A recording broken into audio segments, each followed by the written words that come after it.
Bendiciones, hermanos. Hoy vamos a comenzar una serie, vamos a nombrar oración. Y en esta primera parte vamos a leer Mateo desde el verso 5 al 15 del capítulo 6. Mateo 6 del 5 al 15. Esto también tiene como referencia en Lucas 11 desde el verso 2 al 4. Vamos a leer este texto. Reitero, vamos a comenzar una serie que se llama Orar, parte 1, Mateo 6, del 5 al 15, y como resumen tiene Lucas 11, del verso 2 al 4. Leamos. Bienvenidos amigos a este tiempo tan especial donde compartimos la lectura de la palabra de Dios. Les invito a que busquen en sus Biblias, en el Evangelio según San Mateo, el capítulo 6. Evangelio según San Mateo, capítulo 6. Dice así la palabra de Dios: Guardaos de hacer vuestra justicia delante de los hombres, para ser vistos de ellos. De otra manera, no tendréis recompensa de vuestro Padre que está en los cielos. Cuando pues des limosna, no hagas tocar trompeta delante de ti, como hacen los hipócritas en las sinagogas y en las calles, para ser alabados por los hombres.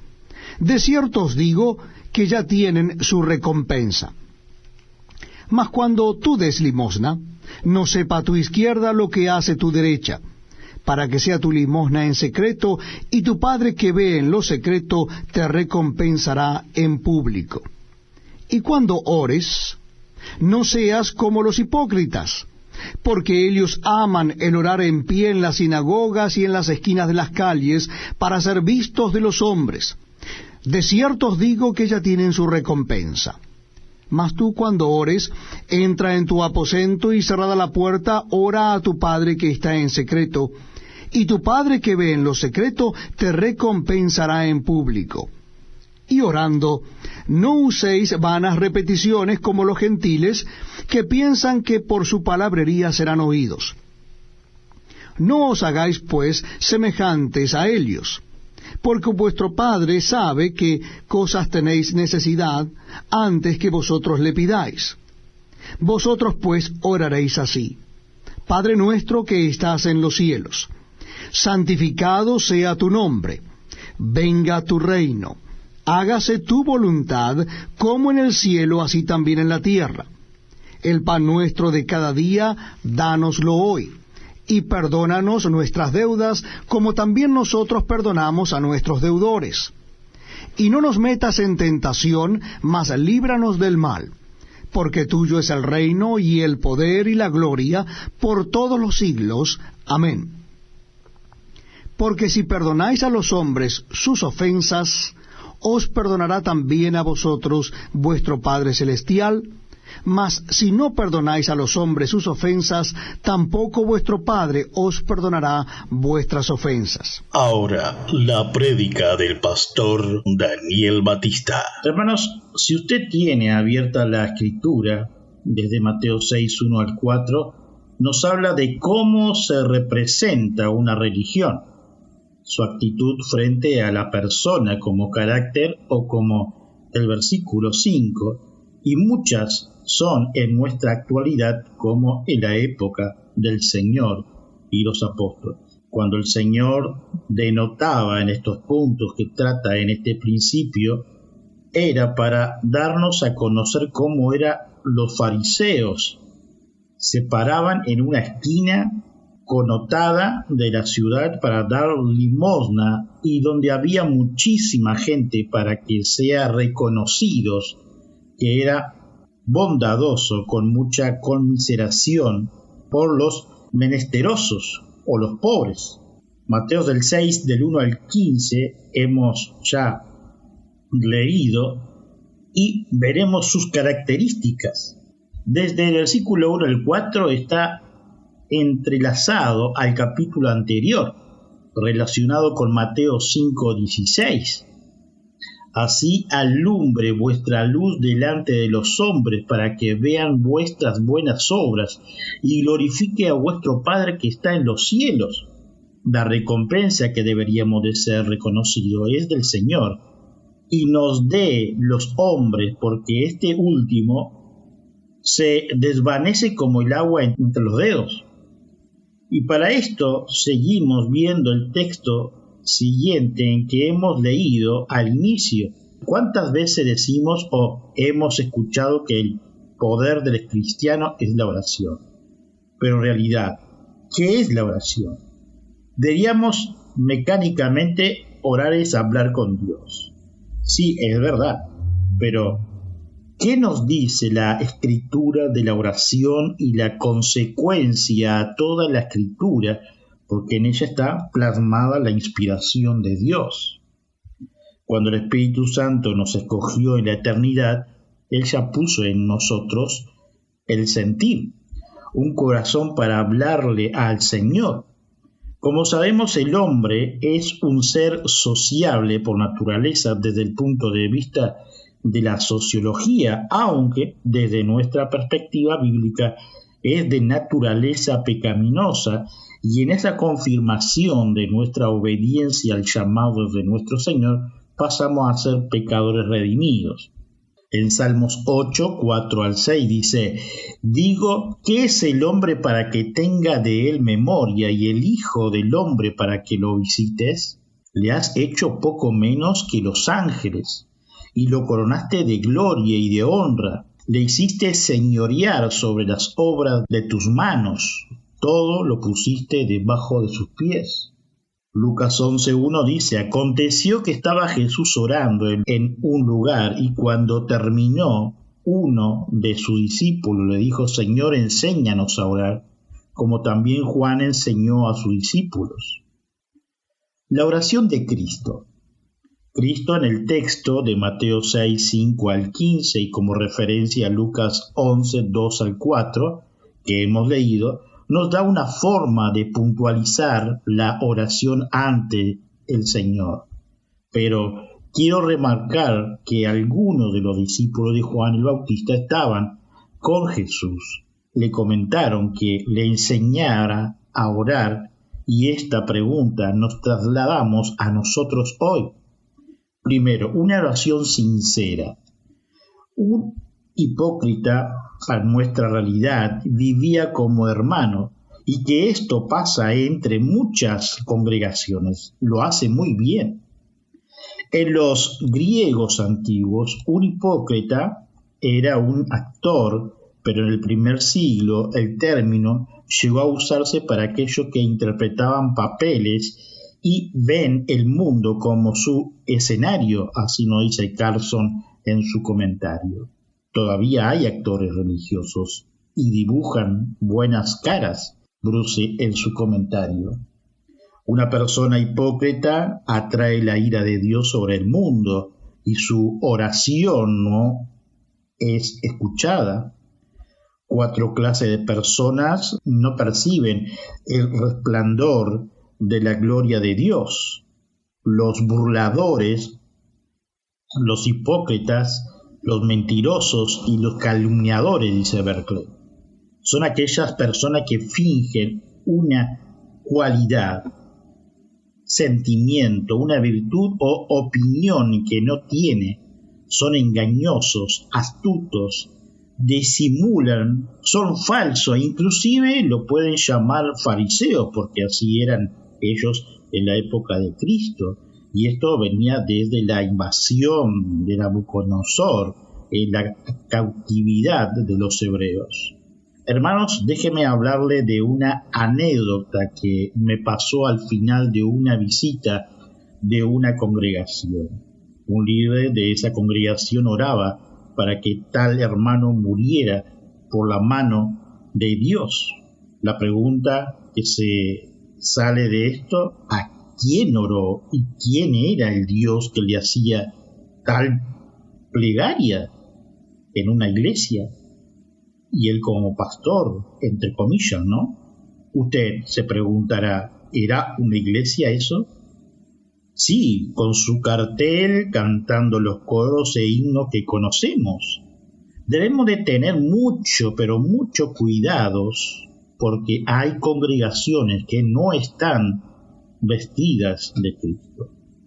El Señor Jesús nos dice de sus intenciones que tenían para sí los hipócritas. En sí, como decimos, desbordaban de apariencia de sí mismo. Veamos el texto nuevamente, porque ellos aman el orar en pie en las sinagogas. ¿Acaso no ha pasado de visitar alguna congregación que no son reformados y que sus oraciones es un griterío solo, llanto y supuesta habladuría en lenguas? Sigue el texto diciendo, y en las esquinas de las calles. Ellos aquí o en cualquier lugar no están en las calles, pero sí en sus templos, y parecen que están aullando en sus gritos para que lo escuchen y lo vean. Para ser vistos de los hombres, de cierto os digo que ya tienen su recompensa. En esta última frase de lo que nos dice Cristo, no quiero saber cuál será esa recompensa. Punto 2. Repeticiones vanas.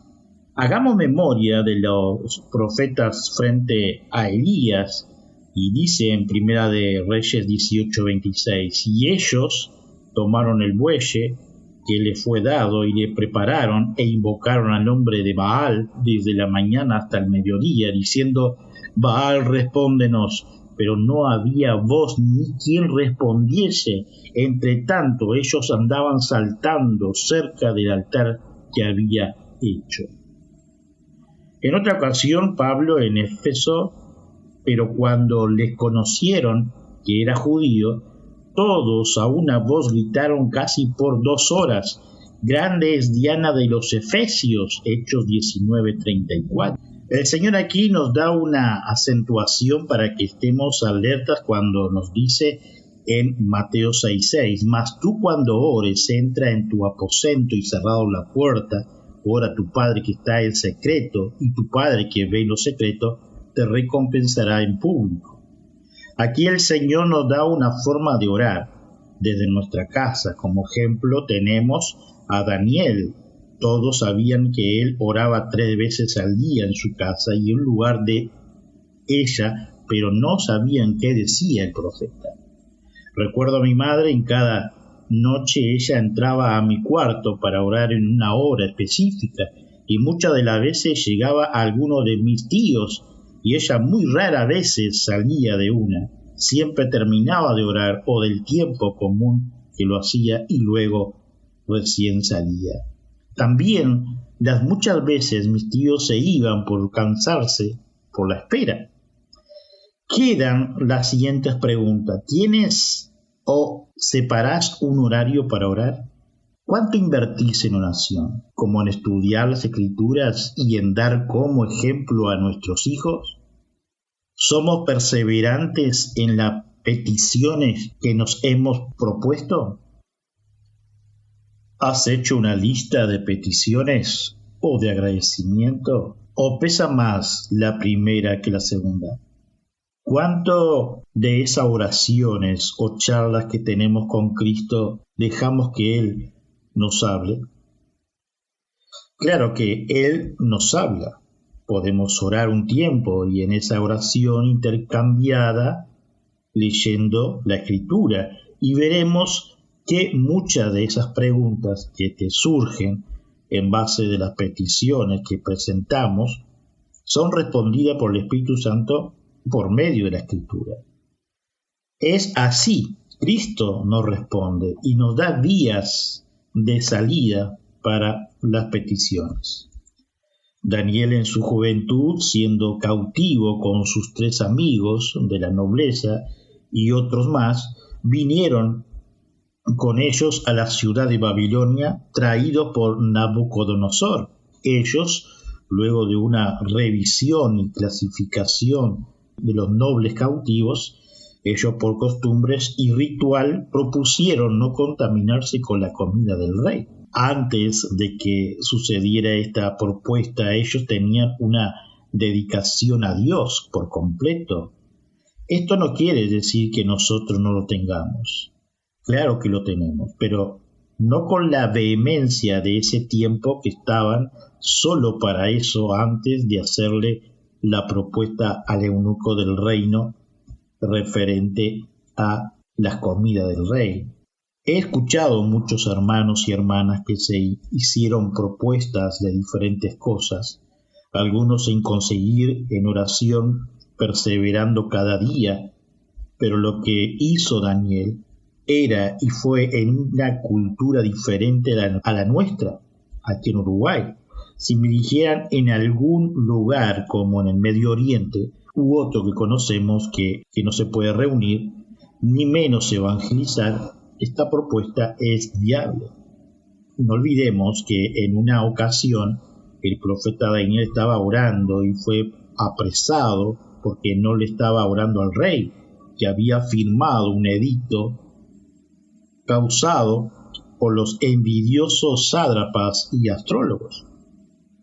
Le hicieron una mala pasada al profeta, aunque sabía cuál sería ese costo, pero él fue salvado de la boca y del estómago hambriento de los leones cuando los ángeles le cerraron, pero no les perdonó a los sátrapas y astrólogos el rey.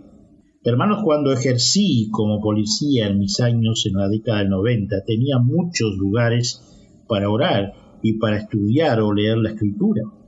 Pero cuando no podía hacerlo, el mejor lugar para orar era en el baño. Pocos minutos, pero era muy confortable espiritualmente. El texto sigue diciendo, verso 7, y orando no uséis vanas repeticiones. Tenemos muchas religiones que tienen este sistema, donde hay vanas repeticiones secuenciales y son fehacientes, creíbles que serán recibidas sus peticiones y contestadas por sus dioses. Muchas veces podemos, ¿por qué no?, tomar la oración del Padre Nuestro o como ejemplo y hacerlo hablando con nuestro Señor. Como los gentiles, sigue diciendo el verso 7. El Señor Jesús puso como ejemplo a los gentiles, pero ¿cómo eran los gentiles orando? Desde pequeño los gentiles y algunos religiosos enseñan textos escritos de oración que se aprenden de memoria y que en dichas horas deben de ser oradas durante el día o repetidas en el día. Así eran los gentiles y así se ve en algunas sectas y religiones del mundo. Sigue diciendo el texto, verso 7, que piensan que por sus palabrerías serán oídas. No os hagáis pues semejante a ello, dice el verso 8. Tengamos cuidado en este aspecto.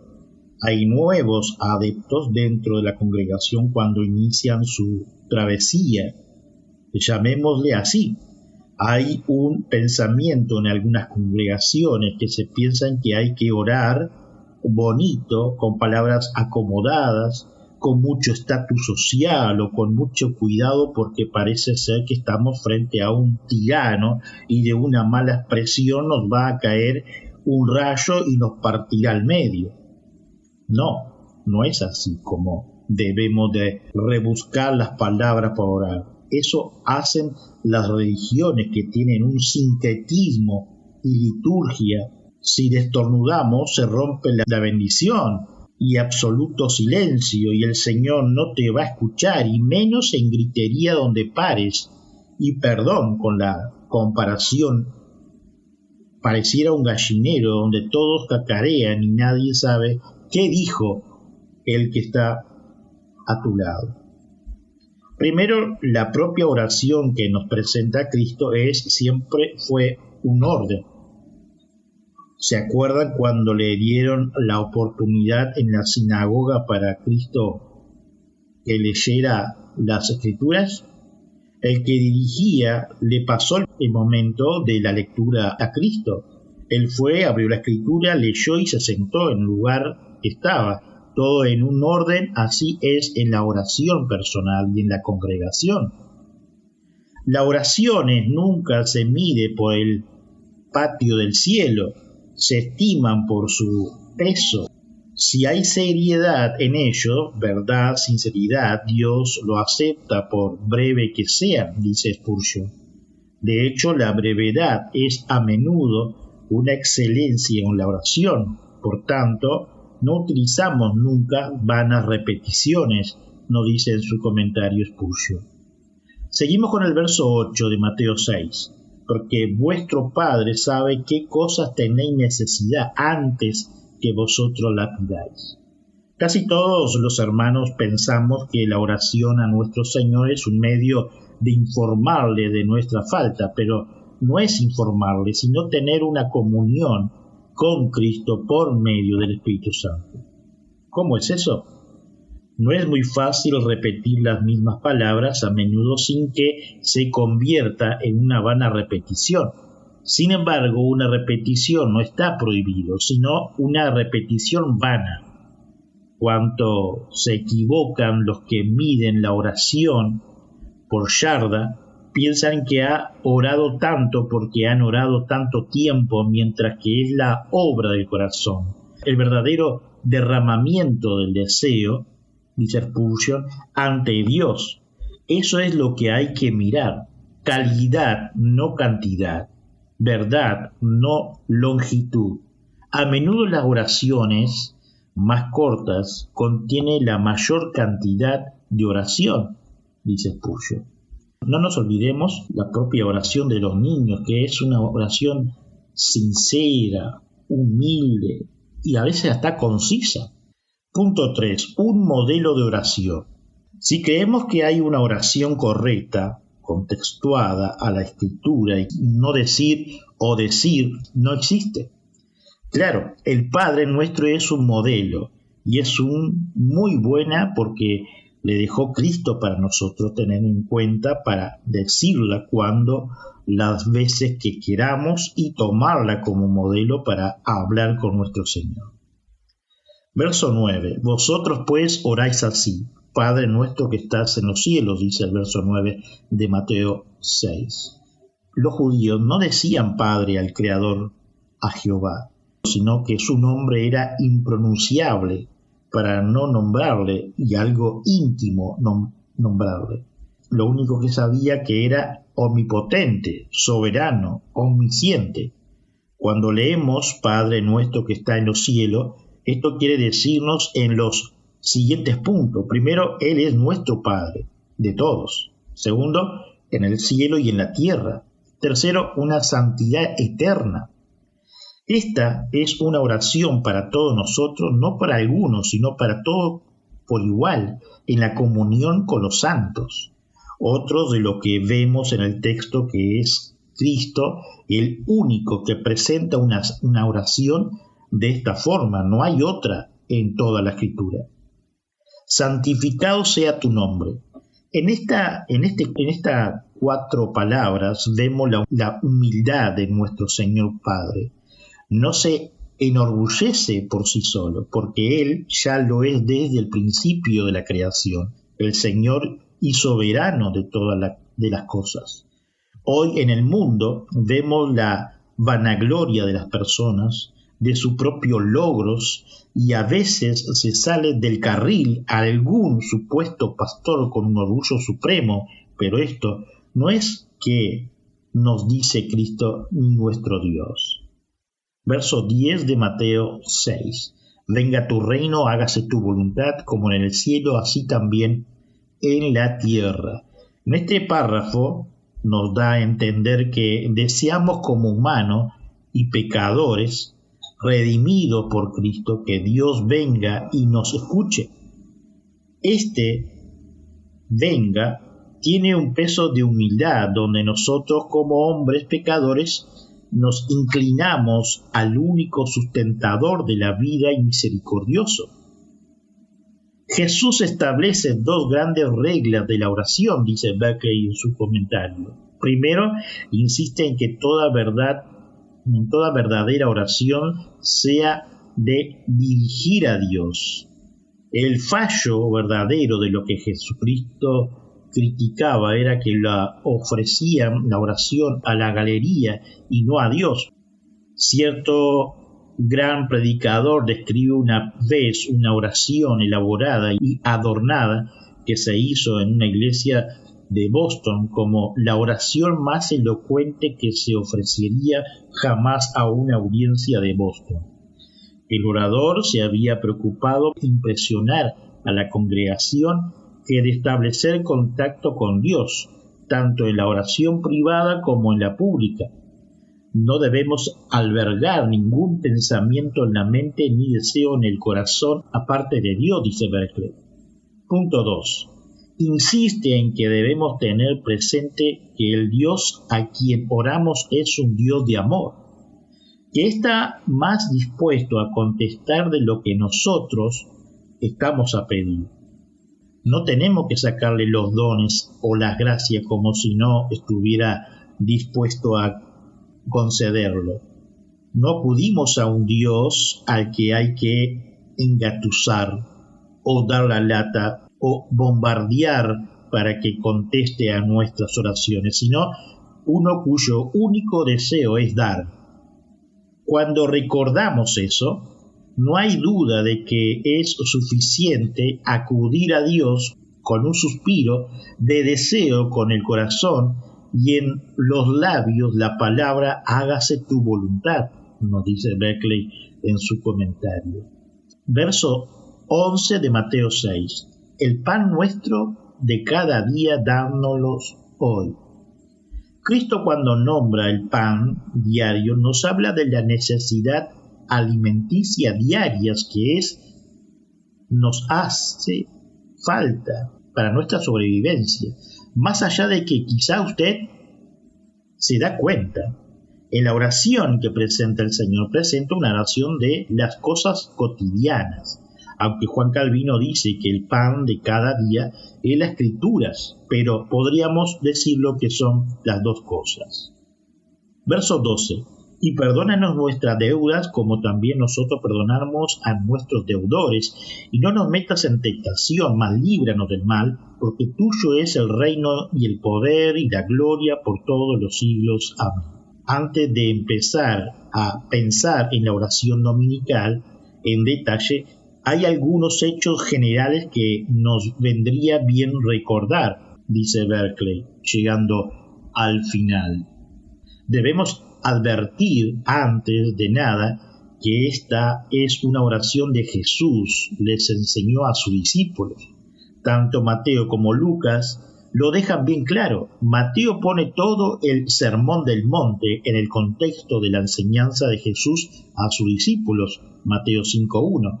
Y Lucas nos dice que Jesús les enseñó esta oración a sus discípulos a petición de uno de ellos, Lucas 11.1. Hacemos bien en llamar la oración dominical, porque fue el Señor, Dominus, quien nos la enseñó y legó como algo suyo, pero es una oración que no puede hacer suya más que un discípulo de Jesús, que solo uno que ha reconocido a Jesucristo como su Salvador y Señor puede tomar en sus labios con sentido, dice Berkeley en su comentario. La oración dominical no es la oración de un niño, como se la suele considerar. De hecho, no tiene sentido para un niño. Tampoco es la oración familiar, como se la llama a veces, a menos que por familia entendemos la familia de la iglesia. La oración dominical se nos presenta específica y definitivamente como la oración del discipulado, y solo en los labios de un discípulo adquiere su pleno significado. Para decirlo de otra manera, solo la puede hacer suya la persona que sabe lo que está diciendo en ella, y no lo puede saber a menos que haya entrado en el discipulado, dice Berkeley en su comentario. Debemos de advertir el orden de las peticiones de la oración dominical.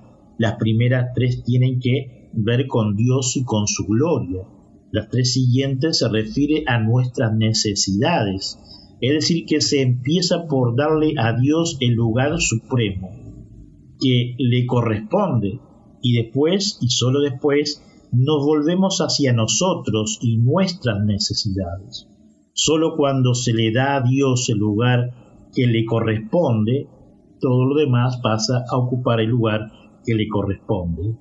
La oración no debe ser nunca un intento de forzar la voluntad de Dios a nuestros deseos, sino siempre un intento de someter nuestra voluntad a la de Dios, dice Berkeley.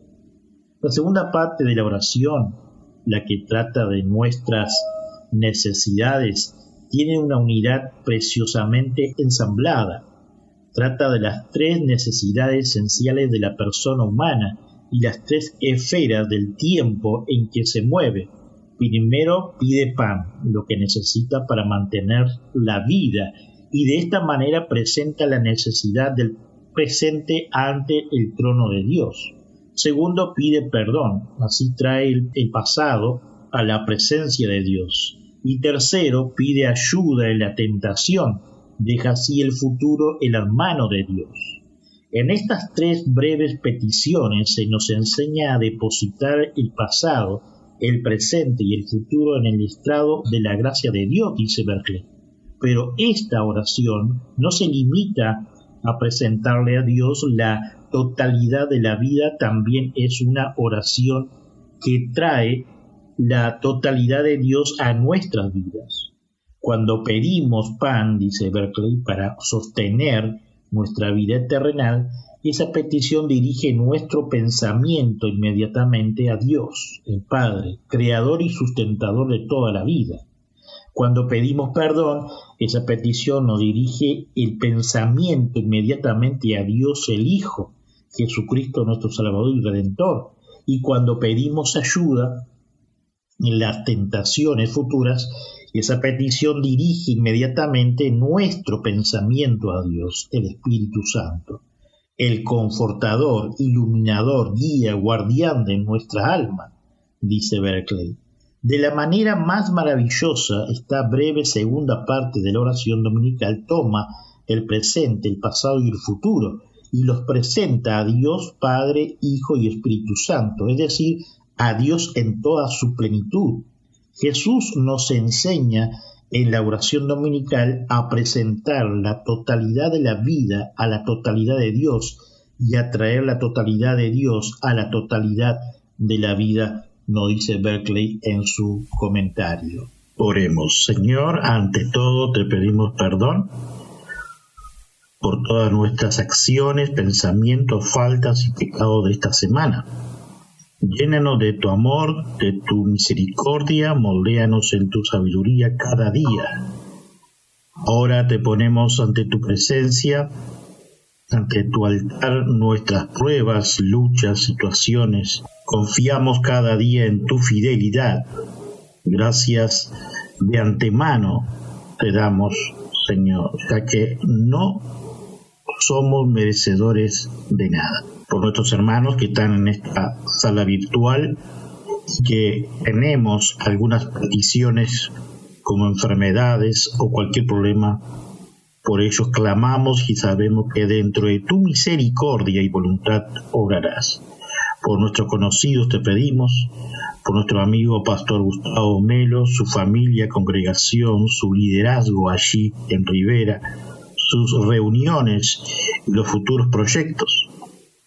Te pedimos por el Pastor Gustavo y Erika, su congregación en Toledo, Canelones, que provea de medios y recursos para su construcción de su iglesia y suplas de cada necesidad de los hermanos.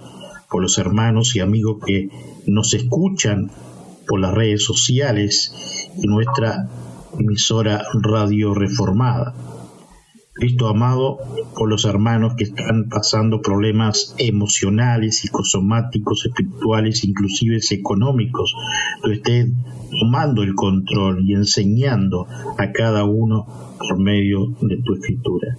Pedimos que provea de trabajo a quien lo necesiten, herramientas para los emprendedores y clientela, sabiduría para quienes están estudiando para sus proyectos de vida, inteligencia para los futuros pastores, ancianos y diáconos de las congregaciones de sana doctrina en nuestro país.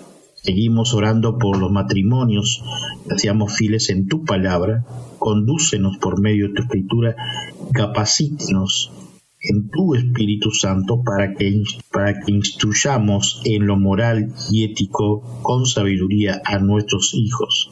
Gracias, Padre bueno, por cada familia pastoral, de cada congregación que lleva tu sana doctrina en diferentes países del mundo y a todos aquellos que conocemos que son amigos en Uruguay.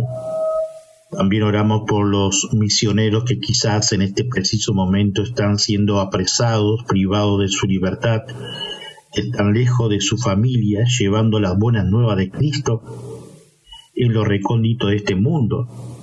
Eterno por su matrimonio, sus familias y sus hijos. Oramos por cada congregación, misión o agencia misionera de sana doctrina que están en los países que son difíciles la evangelización y sostener una congregación. Señor, estés protegiendo y dando sabiduría e inteligencia. Confiamos, Cristo, dicha protección. Te ponemos en tu presencia, Señor, a los gobiernos de cada país del mundo, presidente, vicepresidente, parlamentos, senadores, diputados, ministros y entes autónomos. Padre, te pedimos sabiduría por cada uno de los nombrados.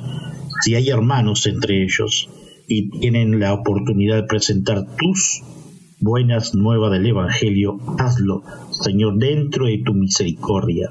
Gracias, Padre amado. Cristo Jesús, te ponemos ante tu presencia a cada país que están enfrentando alguna pandemia, por los médicos, enfermeros y también por el sistema socioeconómico de cada país. También por los diferentes emigrantes de lugares de la tierra. Tú estés obrando y supliendo las necesidades a las congregaciones que auxilian a las familias emigrantes. Padre, te pedimos por los habitantes y los cristianos que hay guerras y los países circundantes, resguárdalos con tu gracia. Tu palabra habla y dice, nación contra nación. Ya nos advertiste, aunque clamamos por tu misericordia y beneplácito. Señor amado, gracias. Pedimos, Padre amado, por los países que están padeciendo sequías en todo su territorio, con problemas hídricos como lo hay en África y otros países que hace decenas de años que lo padecen. Si está dentro de tu voluntad, manda lluvia. Clamamos, Señor amado, que apacigüe las tormentas, huracanes, las actividades volcánicas, incendios, tsunamis y terremotos en diferentes países que lo sufren. Oramos por los países del mundo que padecen hambruna. Pedimos tu compasión, Padre bueno, que suplas a las congregaciones. Gracias, Señor. Esto pedimos por los países que sufren guerrillas, guerras o ideologías y donde persiguen a nuestros hermanos de la fe, que está tu iglesia proclamando. Muchas de ellas se reúnen bajo tierra, en lugares desérticos, cuevas y en secreto. Señor, que tú estés cubriendo con tu amor y misericordia, auxiliando a las congregaciones de recursos para las viudas, a los huérfanos y a las familias en la miseria, sin hogar y falta de todo. Señor, clamamos para que tú suplas. Sabemos que obrarás a favor. Pedimos por las editoriales Sociedad Bíblica Trinitaria, que están adecuando las escrituras a diferentes idiomas, etnias en el mundo. Proveas de recursos económicos y capacites a los misioneros voluntarios para traducir la escritura al lenguaje étnico para este fin. Gracias, Señor amado. Padre, te pedimos también por nuestra congregación, Iglesia Reformada del Uruguay. Clamamos por tu favor, Señor, por todas nuestras necesidades, por los estudios bíblicos de los viernes y las demás actividades que se realizarán por el MED en el futuro. Provea de medios económicos y que obres dentro de tu voluntad, soberanía y misericordia para solventar en los recursos varios. Primero, arreglar nuestro lugar físico, cubriendo todos los gastos. Segundo, la evangelización en puntos estratégicos de Montevideo y hacer misiones en nuestro interior profundo en el futuro. Tercero, abre puertas para accionar con calidad tu palabra, todo dentro de tu gracia, voluntad y soberanía. Resguárdanos y danos sabiduría e inteligencia con mi esposa para llegar con tus buenas nuevas a tus escogidos. Bendice a los actuales y futuros miembros y todos aquellos que nos oyen por nuestra Radio Reformada Uruguay. Concluimos, Padre, agradeciéndote por todas aquellas pruebas y que por tu misericordia nos sostienes como viendo al invisible, así nos dice el apóstol Pablo. Te damos gracias por tu palabra dictada, donde podemos estudiar, meditar y conocer más de ti, por la vida, por el trabajo, por la salud física y espiritual, por nuestros matrimonios, nuestros hijos, nietos, sobrinos, por nuestros amigos. Gracias por la congregación que pertenecemos y bendigas a cada líderes, hermanos y amigos. A ti sea toda la gloria y la honra. Gracias, Señor amado. Gracias. Amén. Una vez más hemos llegado al final de un nuevo programa. Visítanos en iglesiareformadauy.com. Para más información, info@iglesiareformadauy.com o solo mensaje de texto por WhatsApp 0598 9359 4843. Que hoy no sea un día más, sino un día de victoria en Cristo Jesús. Su servidor y amigo Pastor Daniel Batista.